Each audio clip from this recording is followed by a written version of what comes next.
في عام 2026 دخل سباق التسلح في شمال إفريقيا مرحلة جديدة. الجزائر تسلمت أولى مقاتلات سو 57 الشبحية، بينما المغرب يرفع قدرات سلاحه الجوي عبر تحديث شامل لأسطول F-16 واقتناء النسخة الأحدث F-16 فايبر، إضافة إلى تعزيز دفاعه الجوي بمنظومة باتريوت باك 3. فمن يمتلك التفوق في سماء المنطقة؟ وهل دخول سو 57 غير المعادلة؟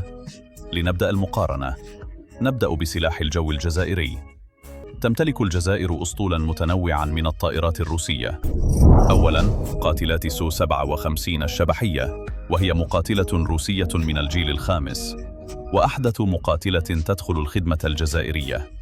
تسلمت الجزائر مقاتلتين في صفقة من 14 طائرة.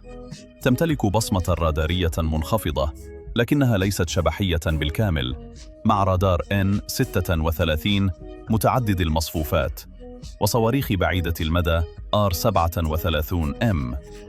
تعد الرافعة التكنولوجية الجديدة في القوات الجوية الجزائرية. ثانياً، سو 35 مقاتلة تفوق جوي عالية المناورة.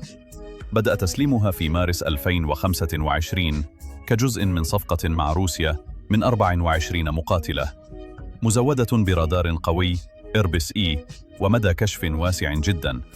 تشكل رأس الحربة في الاشتباكات الجوية، متوسطة وبعيدة المدى. ثالثاً، سو 30 أكبر مقاتلات الأسطول الجزائري عدداً ب58 مقاتلة، متعددة المهام، وقد أظهرت قدرتها في الحرب الأوكرانية على استهداف أنظمة دفاع جوي في مواقف محدودة، بما فيها منصات باتريوت في ظروف خاصة. رابعاً، ميغ 29M، مقاتلة خفيفة متعددة المهام، مكلفة بعمليات الاعتراض السريع وحماية الأجواء القريبة. تمتلك الجزائر منها حوالي 50 مقاتلة. في المقابل، ما الذي يملكه سلاح الجو المغربي ليكون نداً قوياً؟ أولاً، F-16 بلوك 52. يمتلك المغرب أسطولاً معتبراً من هذه المقاتلات، وتم توقيع عقد رسمي لتطويرها إلى أحدث نسخة، وهي F-16 فيبر بلوك 70. تحديث يشمل الرادارات، الحرب الإلكترونية والاتصال الشبكي. ثانياً، F-16 فيبر الجديدة. يملك المغرب 25 مقاتلة من الجيل الأحدث، مزودة برادار آيسا EBG 83 وبصمة رادارية منخفضة تمنحها شبه الشبحية، وأنظمة تشويش قوية، وصواريخ أمرام وسايد ويندر ذات دقة عالية. ثالثاً، الترقب لفتح ملف F-35. تقارير دولية متعددة تحدثت عن اهتمام مغربي بالحصول على مقاتلة F-35 مستقبلاً، وفي حال تحقق ذلك ستتغير معادلة الردع كلياً في المنطقة. بالنسبة لمنظومات الدفاع الجوي للبلدين، تسلم المغرب منظومة باتريوت PAC-3، أحد أقوى أنظمة الدفاع الجوي في العالم، فعالة ضد الصواريخ البالستية والطائرات ذات البصمة الرادارية الصغيرة. دمجها مع قدرات F-16 فايبر يمنح المغرب مظلة دفاعية عالية الدقة.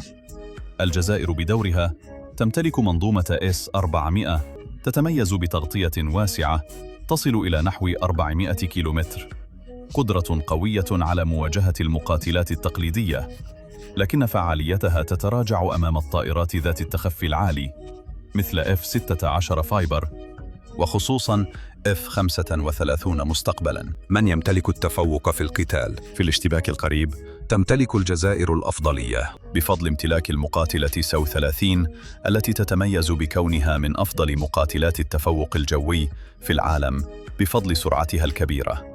أما المغرب فما زال لا يتوفر على هذا النوع من مقاتلات المناورة والاشتباك القريب.